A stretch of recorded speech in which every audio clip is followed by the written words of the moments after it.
प्यारे मित्रों, आज हम लोग पढ़ेंगे कश्मीर फैन फंक्रिया 1947-48। इसके पहले हम लोग पढ़ चुके हैं इसके अगले पार्ट में कि कश्मीर में किस तरह आज़ादी के मात्र 1.5 महीने बाद पाकिस्तान ने कबायली आक्रमण प्रारंभ कर दिया था। कबायली का आक्रमण का नाम दिया मित्रों, लेकिन कबायलियों के बेस में पाकिस्तानी सैनिक थे, कुछ मिले जुले कबायली भी रहे होंगे, ठीक है, जो सोची समझी चाल के तहत में। बाकी कबायलियों को क्या मतलब है कश्मीर से? कश्मीर लेके कबायली करेंगे क्या?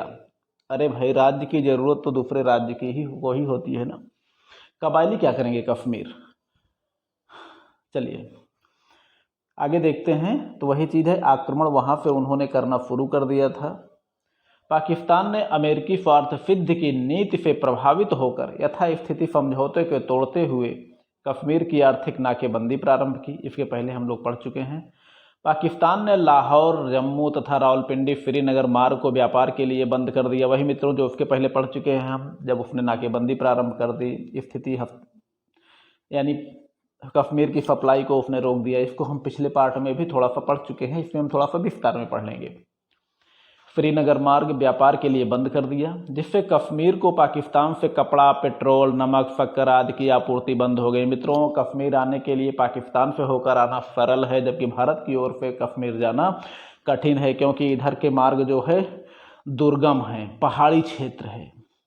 इसलिए जो भी कश्मीर को आपूर्ति मिलती थी वो पाकिस्तान से होकर ही आती थी। जब बंद कर दी तो स्थिति विस्फोटक होती चली गई। भाई, जब भोजन नहीं मिलेगा, ज़रूरत की चीज़ें नहीं मिलेगी, तो जनता के बीच में अशांति होगी, विद्रोह की स्थिति पैदा होगी। वही कंडीशन कश्मीर की भी हो गई थी, और उसी विद्रोह को पैदा करके पाकिस्तान ने सोचा था कि इधर हम आक्रमण करके उन भूखी नंगी जनता को जो है थोड़ा बहुत खाना पीना देकर अपने अपने पक्ष में कर लेंगे।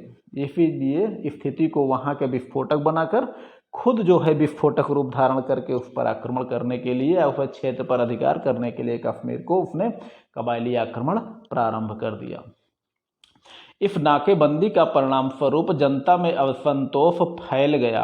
आवश्यक वस्तुएं जनता को न मिल पाने के कारण गिलगित तथा पुंछ क्षेत्रों में महाराजा के विरुद्ध विद्रोह प्रारंभ हो गया। चलिए, विद्रोह तो प्रारंभ हो गया राजा साहब के विरुद्ध, क्योंकि कोई चीज़ अब मिल ही नहीं रहा था। ये बात सत्य है कि अगर हम लोगों के यहाँ अगर कोई चीज़ की कमी आएगी तो सरकार के ही विरुद्ध ही विद्रोह करते हैं, तो ये तो हर स्थान की जनता की ही बात है। तो पाकिस्तान भी यही चाहता था, राजा साहब भी डिस्टर्ब होते रहे अपनी ही जनता से, इधर हम जो है डिस्टर्ब करके तुरंत कश्मीर पे कब्जा कर लें। अब आप बताइए, जिसके यहाँ की जनता जो है खुद सरकार के विरुद्ध विद्रोह कर चुकी हो, सरकार अपने विद्रोह में परेशान हो, वैसी कंडीशन में अगर हमारे पड़ोसी राज्य हम पर अगर आक्रमण कर दे, ठीक है, तो बताइए उस राज्य की क्या दफा होगी। वही कंडीशन थी महाराजा हरि सिंह की। जनता को ज़रूरत की चीज़ें नहीं मिल पा रही थी, जनता अलग विद्रोह कर रही थी, इधर कबायली आक्रमण पाकिस्तान ने अलग करवा दिया। ठीक है, चलिए 31 अगस्त 1947 को पाक सीमा से होकर भारी संख्या में कबायलियों की घुसपैठ प्रारंभ हो गई, जो कि दिन प्रतिदिन लगातार बढ़ती ही रही। यह वास्तव में पूर्ण कबायली नहीं थे, बल्कि कबायली और उनके बेस में पाकिस्तान की सेना थी, जिनका नेतृत्व मेजर जनरल अकबर खान, अपना नाम बदलकर इन्होंने क्या रखा था? करी। जनरल करी के नाम से वो कर रहे थे, जबकि वो थे मेजर जनरल अकबर खान। 3 सितंबर से महाराजा की सेना और कबायलियों के बीच में सैन्य संघर्ष प्रारंभ हो गया।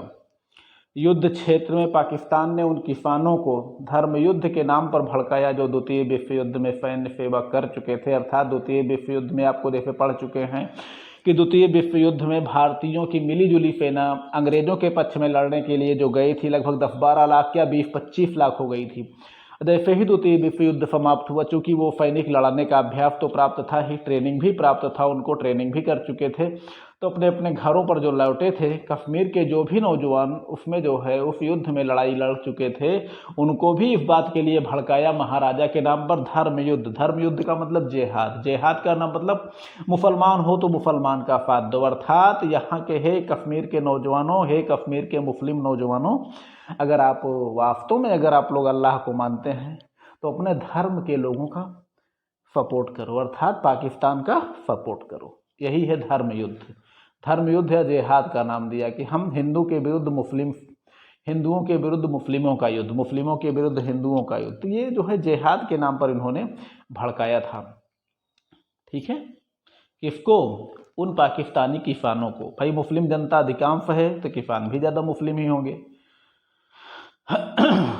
आगे देख सकते हैं, गिलगित में स्थित छठी जम्मू तथा कश्मीर राइफल्स में मुसलमान सैनिकों की कंपनियों ने भी राजा के विरुद्ध विद्रोह कर दिया। मित्रों ये तो सत्य है, जिस राष्ट्र की अधिकांश जनता या जिस राज्य की अधिकांश जनता जिस कास्ट की होगी, सेना में भी उसी कास्ट के लोग अधिक रहेंगे।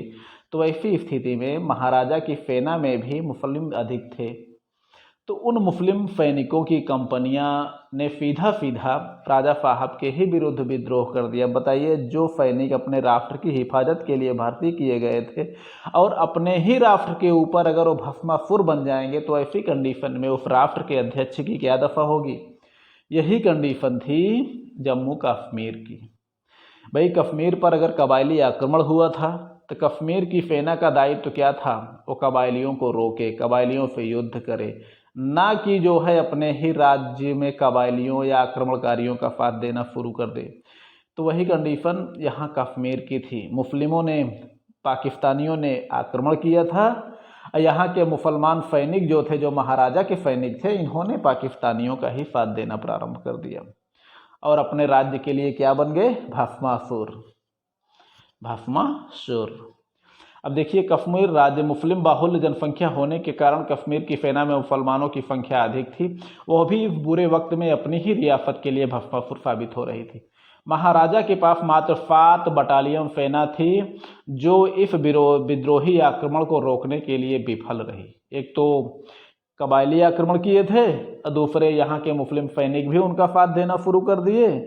अब वही आक्रमण ज़्यादा हो गया। 21 अक्टूबर 1947 को कबायली सेना ने विद्रोही सेना के साथ मिलकर मुजफ्फराबाद में अपना अभियान प्रारंभ किया और बारामूला की ओर आगे बढ़ते हुए श्रीनगर में घुसने का प्रयास करने लगे। बारामूला में कश्मीर सेना का नेतृत्व करते हुए ब्रिगेडियर राजेंद्र सिंह 240 जवानों के साथ 2 दिनों तक इन कबायली आक्रमण के मार्ग को अवरुद्ध रखा। ब्रिगेडियर राजेंद्र सिंह की मृत्यु के बाद नेतृत्व के अभाव में बारामूला पर कबायलियों का अधिकार हो गया। मित्रों, वैसे भी इनका उद्देश्य यही था कि कश्मीर में एक ही हवाई अड्डा है, श्रीनगर हवाई अड्डा, अगर उस पर कब्जा हो जाए तो बाहर से कश्मीर को बचाने के लिए कोई आ नहीं सकता था। कहाँ से आएगा कोई? भाई जो भी आएगा उतरेगा कहाँ? हवाई अड्डे पर ही उतरेगा। और इधर भारत की ओर से जाने के लिए उस समय सिर्फ हवाई मार्ग का ही रास्ता था, बाकी शीघ्रता से कभी पहुंचना संभव वहां पर नहीं था। चलिए आगे देखते हैं हम लोग। 24 अक्टूबर को मुजफ्फराबाद रेडियो से आज़ाद कश्मीर की घोषणा कर दी गई। महाराजा ने देखा कि अब कबायली श्रीनगर पर भी अधिकार कर लेंगे, तो उन्होंने अविलंब बिना देर किए हुए 26 अक्टूबर 1947 को भारत की शर्त पर विलय की घोषणा कर दी। भारत की शर्त पर भारत में विलय की घोषणा कर दी। मित्रों, यहाँ पर थोड़ी सी बात हम आपको बताना चाहेंगे। पहले उन्होंने भारत में क्या बोलते हैं, पहले महाराजा ने भारत से सहायता मांगी, तो भारत ने ये कहा, हमारे श्री नेहरू जी ने ये कहा कि भाई ये आपका आंतरिक मामला है। अब आप जब तक भाई पहले आप हमारे राज्य, अगर हम आपकी ऐसी स्थिति में मदद करते हैं तो आपके आंतरिक मामले में हस्तक्षेप माना जाएगा। इससे अच्छा है कि आप जो है पहले कश्मीर को भारत में विलय करके भारत का राज्य बनाइए, फिर जो है भारत अपने इस कश्मीर राज्य की सुरक्षा के लिए वचनबद्ध है। यही उन्होंने कहा था और इसी शर्त को मानकर, भारत की बात को मानकर 26 अक्टूबर को महाराजा ने भारत में विलय कर दिया था कश्मीर को। ठीक, 27 और जैसे ही विलय किया, क्योंकि शीघ्र ही सैनिक सहायता की भी जरूरत थी, और 26 अक्टूबर को जैसे ही विलय की घोषणा हुई, 27 अक्टूबर को लेफ्टिनेंट कर्नल रंजीत राय के नेतृत्व में प्रथम सिख बटालियन वायुयान द्वारा श्रीनगर पहुंची। भारतीय सेना ने जब प्रथम आक्रमण बारामूला पर किया तो उन्हें सफलता हाथ लगी, क्योंकि कबायली पहले से ही पोजीशन लिए बैठे थे, जिनके कारण भारतीय सेना को पीछे हटना पड़ा और इस कार्रवाई में कर्नल रंजीत राय वीरगति को प्राप्त हो गए। 29 अक्टूबर को ब्रिगेडियर एल.पी. फेन ने फेना का नियंत्रण अपने हाथ में लिया। उन्होंने फेना को पीछे हटाकर उरी से करीब 4 मील पश्चिम में लगा दिया। यहाँ पर सलातुंग का युद्ध हुआ जिसमें भारतीय सेना विजयी हुई। 3 नवंबर को 4 कुमायूं बटालियन के कमांडर मेजर सोमनाथ वर्मा ने बड़गाम की पहाड़ियों के पास अपना मोर्चा संभाला तथा अपने से कई गुना शक्तिशाली शत्रुओं का सामना किया। इस लड़ाई में मेजर वर्मा वीर गति को प्राप्त हुए। मित्रों, यही मेजर वर्मा हैं जिन्हें प्रथम परमवीर चक्र प्राप्त करने का गौरव प्राप्त है भारत में। ठीक है, स्वतंत्र भारत का पहला सेना का सर्वोच्च पुरस्कार परमवीर चक्र मेजर सोमनाथ वर्मा को मरणोपरांत प्रदान किया गया। ये एक जनरल नॉलेज का भी प्रश्न है, इसको आप लोग याद रखिएगा। 7 नवंबर को भारतीय सेना ने भारी आक्रमण करके 8 नवंबर को बारामूला पर भी अधिकार कर लिया। मित्रों, ये तो हुआ अभी जो है कबायलियों से युद्ध। ठीक है, अब निर्णायक युद्ध किस प्रकार। निर्णायक युद्ध का मतलब अभी तक तो कबायली के रूप में सेना थी, कबायलियों से भारत का युद्ध था। अब निर्णायक युद्ध के बारे में हम पढ़ेंगे जिसमें जो है पाकिस्तान ने देखा कि अब कबायली बेकार हो रहे हैं, भारतीय सेना इनको बार बार पराजित कर रही है, परास्त कर रही है, अब ये बचेंगे नहीं, अब ध्वस्त हो जाएगा हमारा एक कबायली आक्रमण। तो इन्होंने क्या किया, कबायलियों के असफल होते देख 1947 के अंतिम महीने में नियमित पाक सैनिकों ने आक्रमण कर दिया। नियमित का मतलब रेगुलर आर्मी ने, एवं सर्दी के मौसम का लाभ उठाते हुए गिलगित, हुंजा तथा बागाह क्षेत्रों पर पुनः अधिकार कर लिया। कश्मीर की स्थिति गंभीर होते देख 26 जनवरी 1948 को पश्चिमी कमांड का नेतृत्व जनरल के.एम. करियप्पा को सौंपा गया। मित्रों, जनरल के.एम. करियप्पा, जिन्हें द्वितीय फील्ड मार्शल भी कहा जाता है, इन्होंने अपने क्षेत्र को वापस लेने के लिए विस्तृत सैन्य कार्यवाही प्रारंभ कर दी। 6 फरवरी 1948 को पाक सेना द्वारा नौशेरा के किले पर अधिकार करते हुए भारतीय बंकरों में प्रवेश कर गए। कौन? पाकिस्तानी सेना ने। भाई, नौशेरा के किले पर पाकिस्तानी सेना ने अधिकार किया और भारतीय बखाली बंकरों में घुसे। भारतीय सैनिकों ने ब्रिगेडियर उस्मान के नेतृत्व में डटकर पाकिस्तानी सेना का मुकाबला किया तथा नौशेरा किले को मुक्त करा लिया। अब आप बताइए, 12 अप्रैल 1948 को राजौरी को भी मुक्त करा लिया गया। 23 मई 1948 को भारतीय सेना टिथवाल में प्रवेश करके उसे भी मुक्त करा लिया।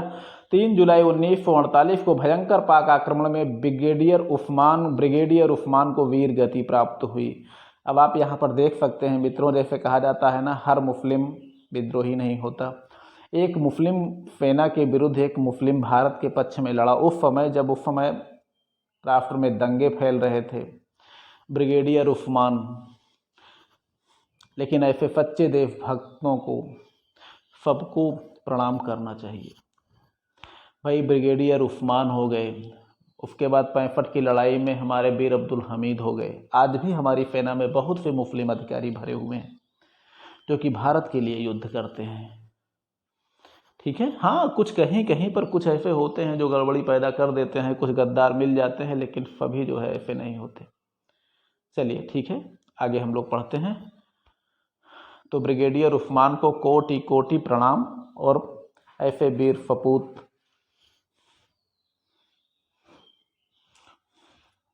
भारत में कम ही पैदा होते हैं। बाकी गद्दार भी पैदा होते हैं, वीर भी पैदा होते हैं। चलिए ठीक है, आगे बढ़ते हैं। अगस्त 1948 में आगे बढ़ते हुए हमारी सेना ने पुंछ क्षेत्र के किशनगंज और मेढर पर अधिकार कर लिया। सितंबर 1948 में भारतीय सेना ने जोजिला दर्रे पर अधिकार करने का प्रयास किया और अंततः दिसंबर 1948 में 12,000 फुट ऊंचे इस दर्रे पर टैंकों को उतार कर वहां पर अपना प्रभुत्व स्थापित कर लिया। मित्रों, ये तो हो गया हमारा एक प्रकार से घटनाक्रम के तौर पर हम पूरा युद्ध पढ़ चुके हैं। ठीक है, बहुत विस्तार में पढ़ने की कोई ज़रूरत नहीं है, और यहाँ पर आपको बहुत विस्तार में पढ़ना भी नहीं है, क्योंकि ये आपके जो है एक वर्ष के सिलेबस को, जो सेकेंड ईयर में आप लोग सेकेंड पेपर पढ़ते थे, उसको जो है उन संपूर्ण को मिलाकर उसके अतिरिक्त जो है 2 वर्षों के सिलेबस को आपको जो है एक छमाही सेमेस्टर का सत्र वो बना दिया गया है, सिलेबस में शामिल कर दिया गया है। चलिए आगे देखते हैं। इस युद्ध में जहां एक तरफ युद्ध जारी था वहीं दूसरी तरफ शांति के प्रयास भी चल रहे थे। 22 दिसंबर 1947 को 1947 को ही भारतीय प्रधानमंत्री नेहरू जी ने पाक प्रधानमंत्री लियाकत अली खां को पत्र लिखकर कबायली आक्रमण को रोकने का आग्रह किया, जिस पर पाकिस्तान ने ध्यान नहीं दिया। ध्यान काहे देंगे, उनको लग रहा था कि मार उखाड़ के रख लेंगे सबकी। यहाँ हैदा कश्मीर के राजा साहब कितनी देर मुकाबला कर ही पाएंगे, वहाँ पर अपनी बिरादरी वाले तो भरे पड़े हुए ही हैं। मुसलमान भाई, मुस्लिम 70% थे, तो इन्हें लगा कि थोड़ा सा हम हेल्प करेंगे, बाकी सारा कुछ वो कर लेंगे, सीधे कश्मीर पे आक्रमण कर रहे हैं, कश्मीर पे सीधे अधिकार कर लेंगे, उखाड़ के रख लेंगे, इसलिए ध्यान नहीं दिया उन्होंने। लेकिन ये भी सत्य है कि जहाँ ब्रिगेडियर उस्मान जैसे देशभक्त हों, वहाँ किसी भी विद्रोही आक्रांता के पैर मजबूत होने नहीं पाएंगे। अंततः 1 जनवरी 1949 को संयुक्त राष्ट्र संघ के प्रयास से युद्ध विराम समझौता लागू हो गया। मित्रों, युद्ध विराम के बाद जो रेखा तय हुई उसे हम लोग कहते हैं लाइन ऑफ कंट्रोल या नियंत्रण रेखा, जिसमें काफ़ी क्षेत्रों पर पाकिस्तान का कब्जा है और काफ़ी क्षेत्रों पर वही कश्मीर का क्षेत्र जो है 2 भागों में पड़ा हुआ है, जो एक तरफ गुलाम कश्मीर, एक तरफ भारतीय। गुलाम क्या कहेंगे, जो दूसरे के अधिकार में है दूसरे उसको गुलाम ही कहते हैं, जो हमारे अधिकार में है उसको पाकिस्तान कहता है वो गुलाम कश्मीर है, जो उसके पाकिस्तान के अधिकार में है हम लोग कहते हैं वो गुलाम कश्मीर है। अपने क्षेत्र को सभी अधिकार वो आज़ाद कश्मीर और दूसरे के क्षेत्र को गुलाम कश्मीर कहते हैं। ठीक है मित्रों, तो ये थोड़ा सा लंबा हो रहा है वीडियो, इसको हम यहीं पर समाप्त करते हैं। आगे युद्ध में आगे हम लोग पढ़ेंगे दूसरे वीडियो में कश्मीर युद्ध में क्या क्या कठिनाइयाँ आई थी, क्योंकि कश्मीर में पहली सैनिक कार्रवाई, हालांकि भारत की आज़ादी के बाद ये भारतीय सेनाओं का पहला युद्ध था, जो कि भारतीयों ने अपने दम पर लड़ा था, बगैर बगैर बाहर वालों के सहयोग के। ठीक है मित्रों, चलिए पढ़िए लिखिए, मस्त रहिए, खुश रहिए।